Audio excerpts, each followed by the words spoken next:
Hello, this is Michael Hexter. Welcome to my Politics 2100 videocast here on YouTube.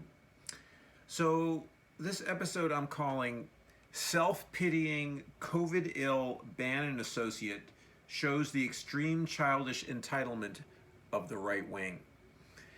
So this is a reaction to a story of a man named Ben Berquam, who is a correspondent in Steve Bannon's organization, Real America's Voice. And he got COVID-19 and was in the hospital, was intubated, so had a bad case of it, was unvaccinated. And there's a video of him, he recorded it himself in his hospital bed, where he is blaming COVID, his COVID also, but COVID in general, on Biden, on Black Lives Matter, on Antifa, of course, on China as well, that it's a bioweapon.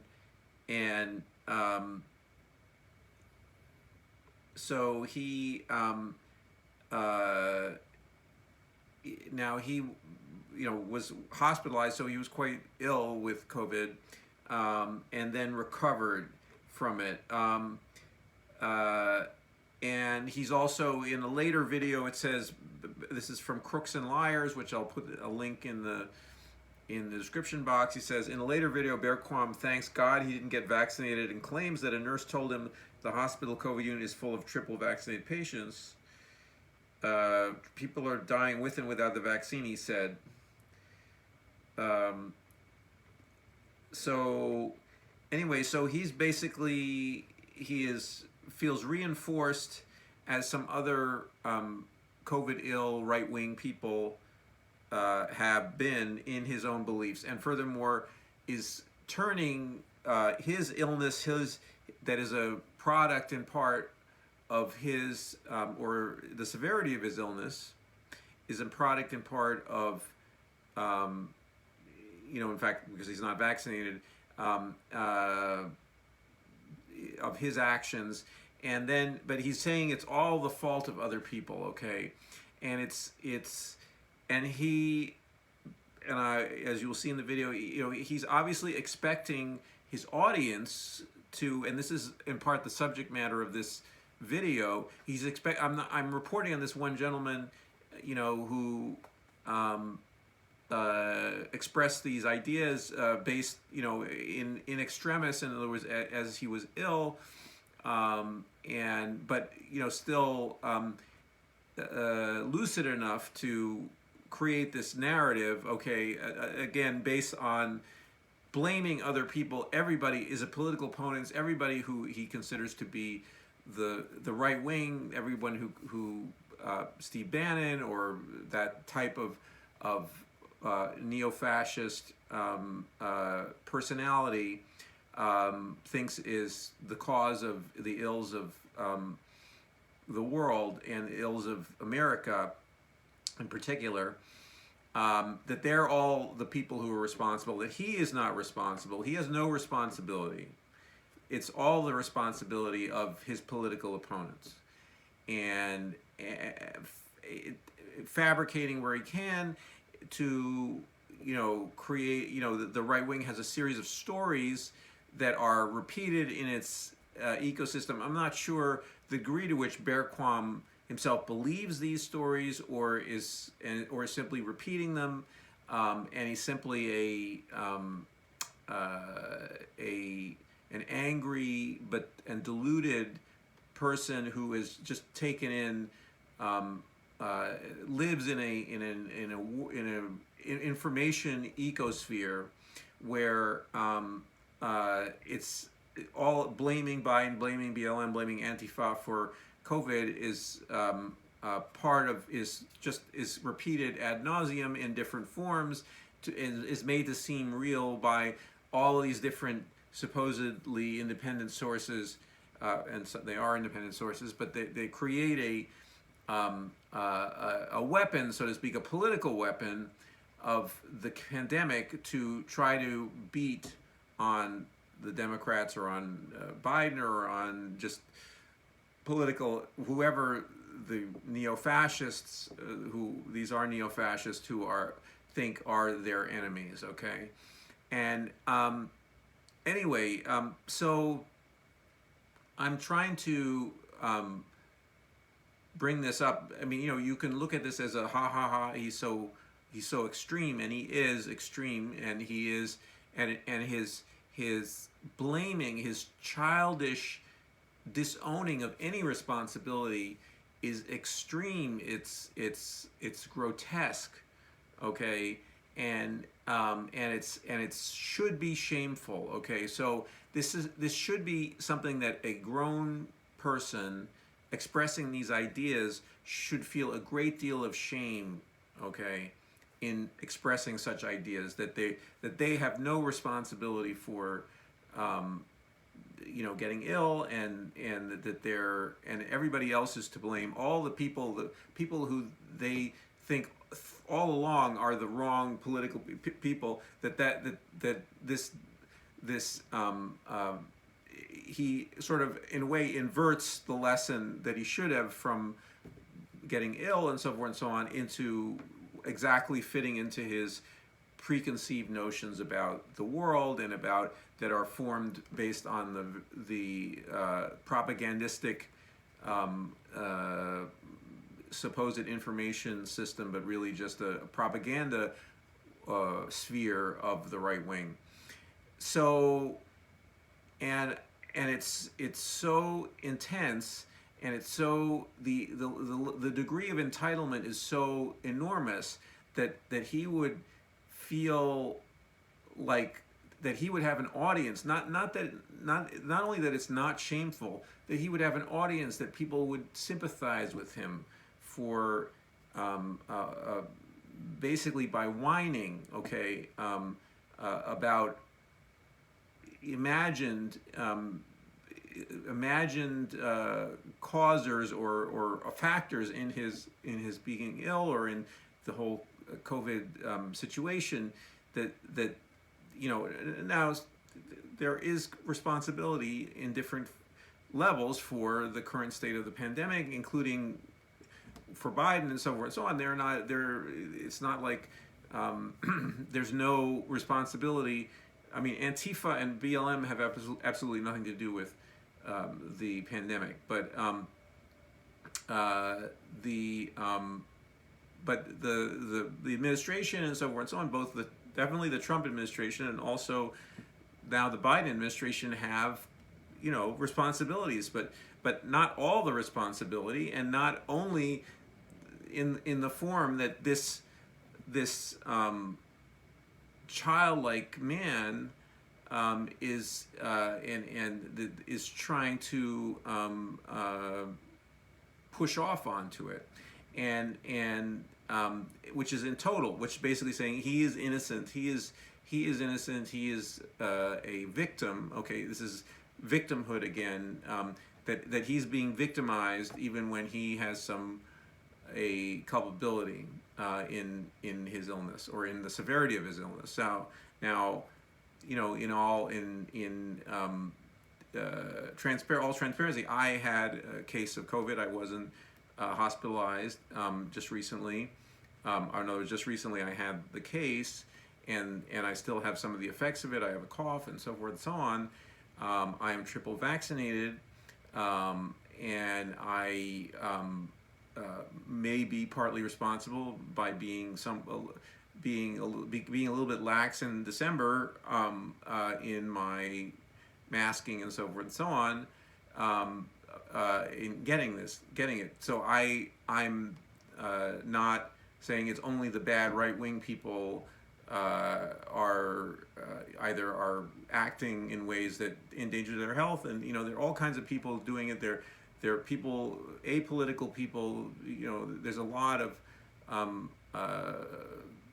COVID going around right now. So, but to blame, to use one's ideological framework to then assign blame for one's particular situation, and be totally not have any role for oneself, any say, hey, look, I did have a role in my becoming ill because of X, Y, and Z. I did this, I did that, whatever it is. And it's not total. I am not saying blame me entirely. I'm wearing sackcloth and ashes. I'm flagellating myself, all that kind of thing. That's not necessary at all. But on the other hand, to say, I am blameless and everybody else is to blame, and particularly my political enemies are to blame. That's the height of, in my opinion, and in my view, of childishness. And also that why I'm bringing this up in this particular video is that this is part of the theme of Politics 2100, is that there has been a massive and long-term, decades-long campaign with multiple actors. It's a campaign is the wrong word, but it's an ecosystem that has created the basis for this sense of entitlement, the sense of childlike but destructive childlike self excusing oneself for everything that one does. In other words, that an automatic excuse for basically perpetrating various aggressive acts, or just, or endangering acts, for instance, of other people, like, breathing on them when you have COVID and you're unvaccinated and you don't want to wear a mask, and or driving a huge truck that's 6 foot tall, and at high speeds through streets of a town, or and hitting someone, or hitting a pedestrian or a bicyclist or whatever, or or even just a regular vehicle, but just driving recklessly or whatever it is. So all of this is kind of, there's a cultural, political constellation, of self excusing oneself for entirely in total for aggressive acts of various kinds, that some of which may be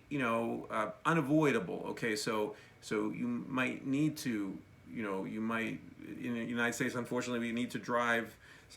Some people possess larger vehicles that are too large for them, and so forth and so on. But anyway, or that they're unsafe in certain ways or others, but they have to get from point A to point B, and then things happen, and you have people who at cross purposes, and so there's multiple levels of responsibility for various acts of hurt to other people, and so forth and so on, and also just in general our culture that is based on spewing out greenhouse gases that heat the planet, and that sense of blithe lack of responsibility for changing that, and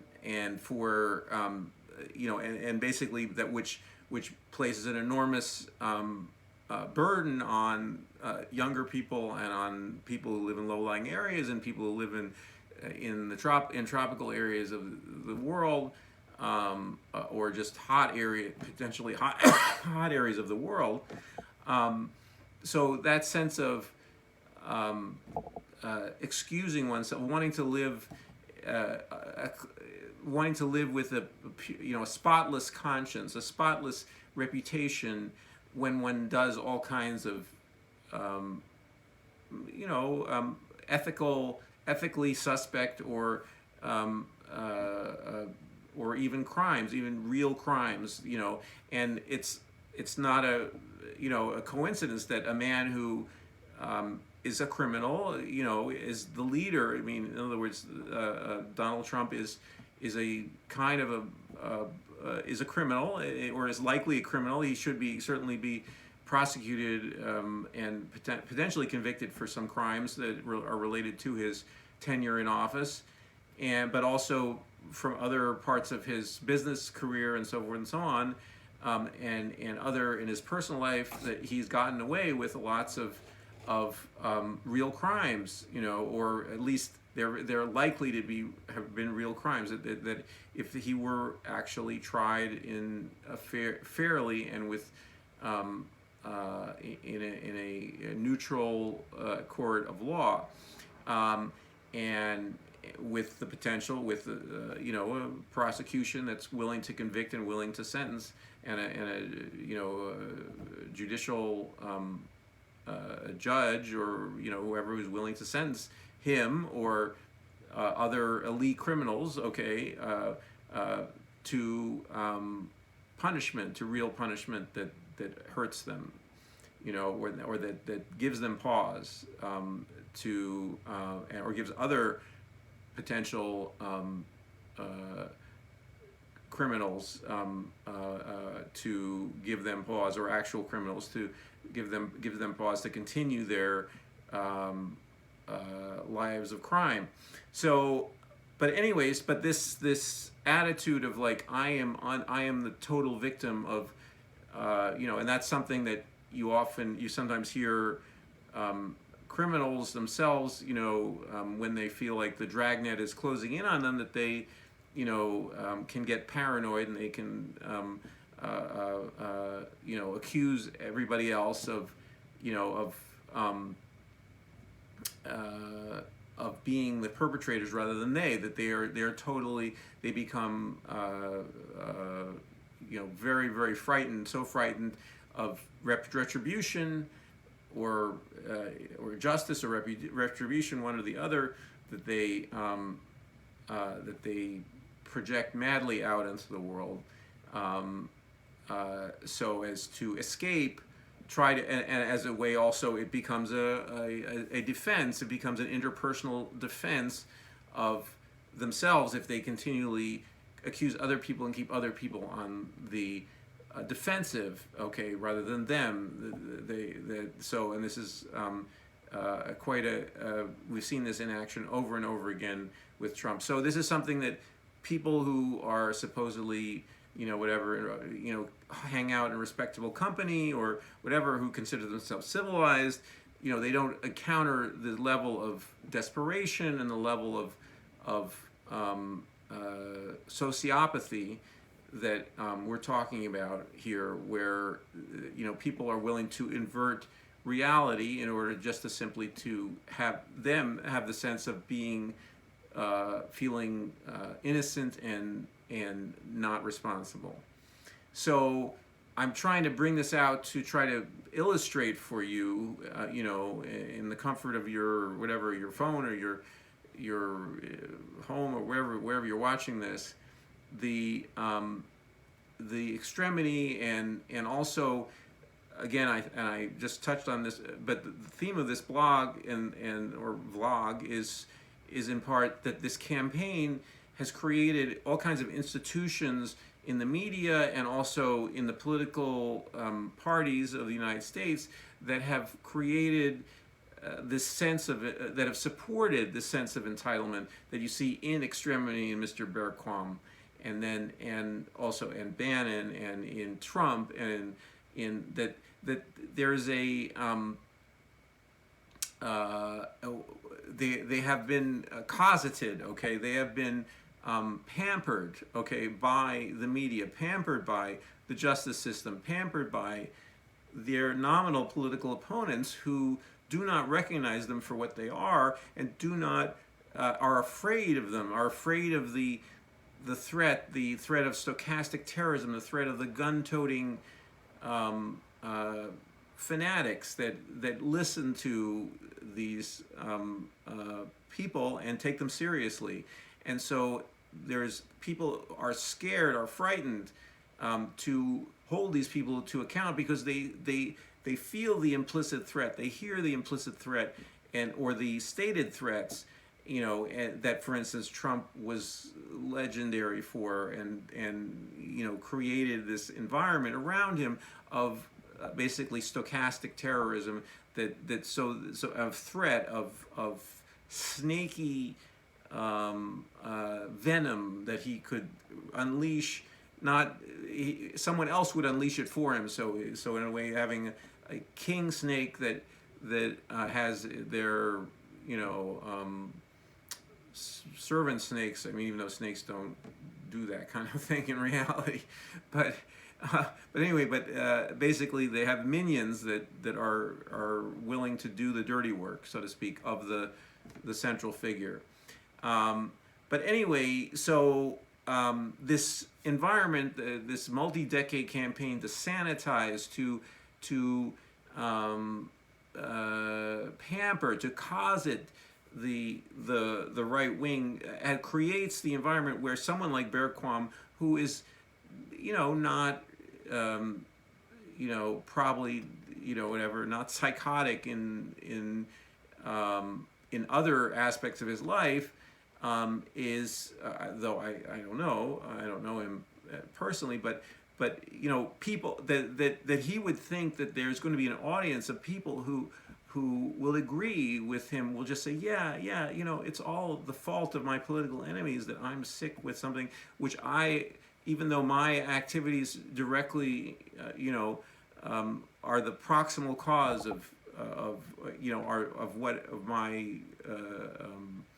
downfall, in the case of this group of people who are either got very sick, or unfortunately some people who passed away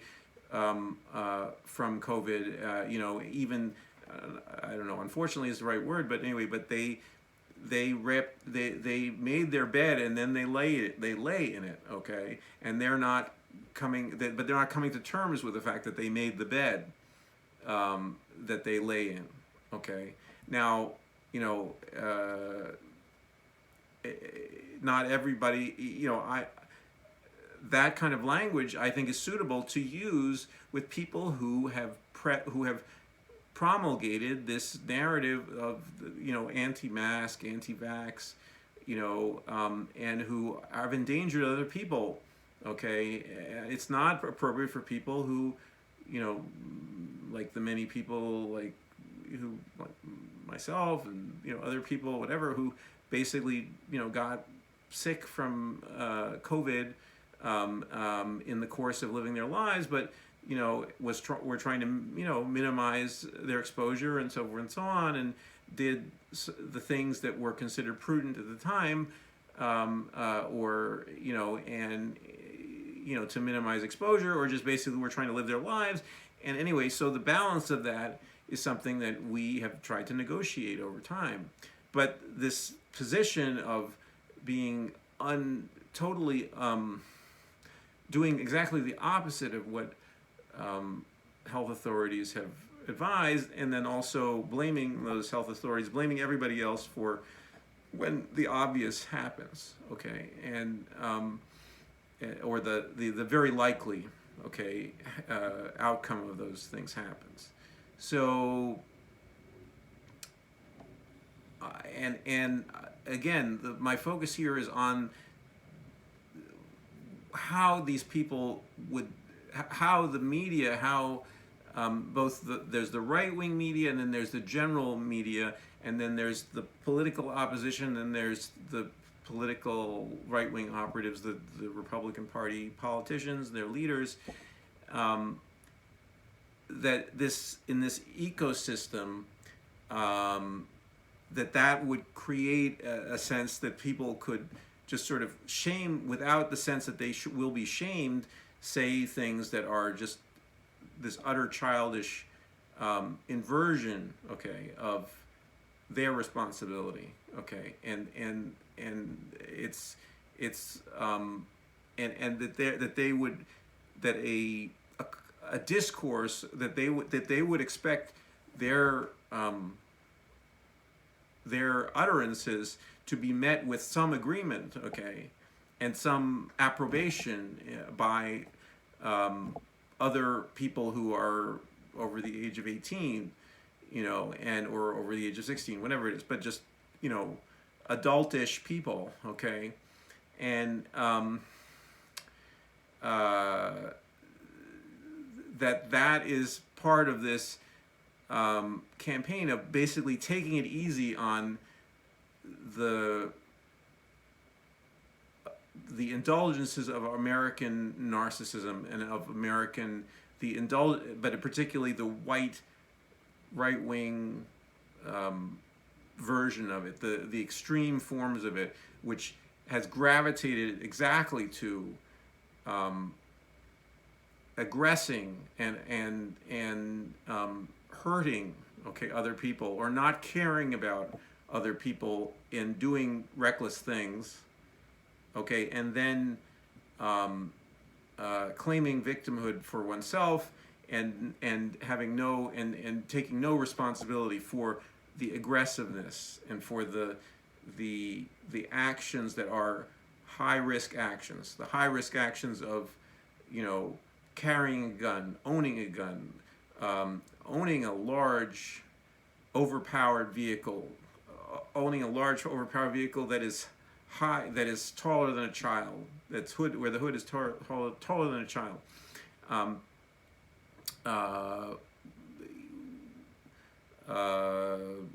Just recklessly and without thought consume and emit greenhouse gases, okay, without a serious program of getting off them, and to feel to want to have a spotless mind, okay, a spotless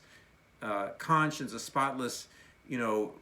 while doing anything and everything that one feels comfortable with, and that just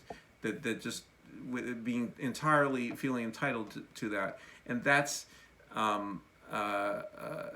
where the right wing has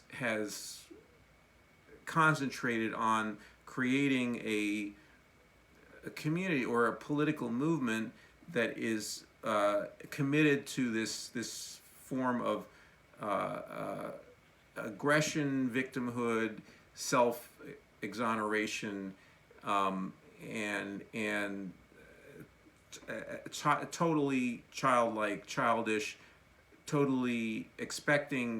with the expectation that people are going to agree with them, and with the expectation that they're not going to be attacked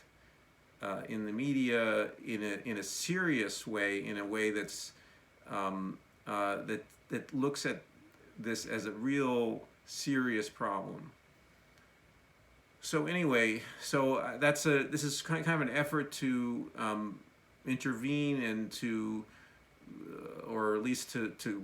bookmark this particular incident, and to try to get people to focus on some of what appear to be outliers, but are really there's a big tens of millions large movement of people who agree with this, and are swept up in the information bubble or the propaganda bubble in which these kind of utterances are considered to be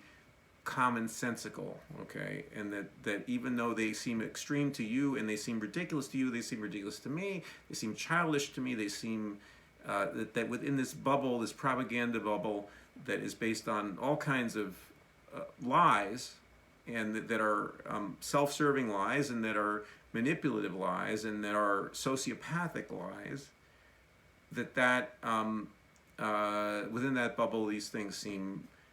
commonsensical, okay. So and I want there are supports to that bubble that are in surprising places,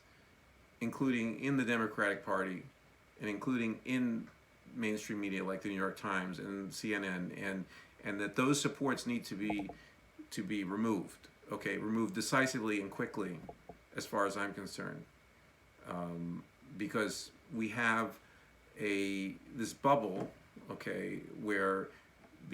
people are preparing for violence of various kinds, and for takeover of the United States government from a neo-fascist perspective, to create a minoritarian, perhaps, you could say Viktor Orban style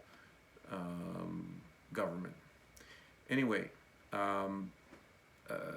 if you like this video, please like it, and also please share your comments and your experiences or whatever in the comments below. And if you're liking the content of Politics 2100, please subscribe, and I look forward to seeing you in the next video.